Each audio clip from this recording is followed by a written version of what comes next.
Okay, so as it turns out, it got pretty cold the night right after I installed that in-pipe heating cable to solve my frozen pipe problem for the outdoor cistern. You can see it was pretty cold this morning when I got up. So we got a chance to test it and plug that thing in for the first time this morning. The pump does not seem to want to pump.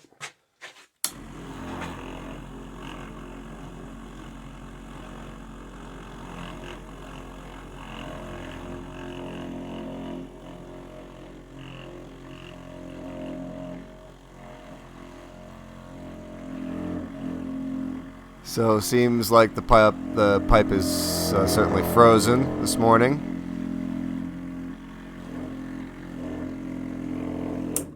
All right, so let's just plug in.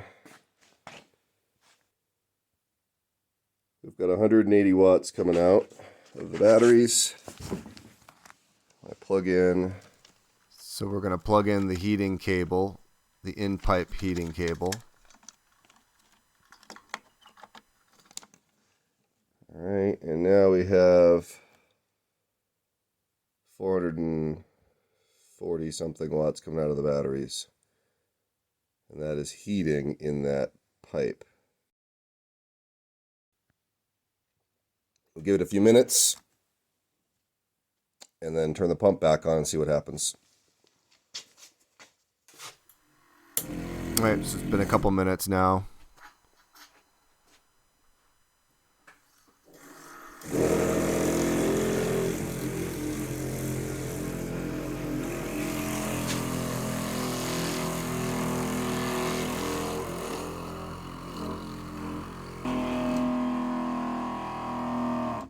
She seems fine now, so I'm going to go ahead and unplug this thing.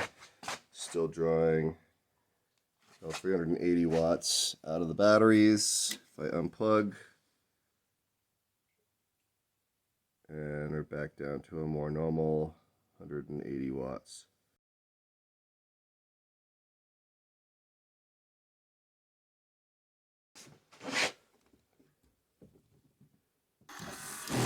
So it seems like a pretty good initial first test of the in-pipe heating cable to solve the frozen pipe problem.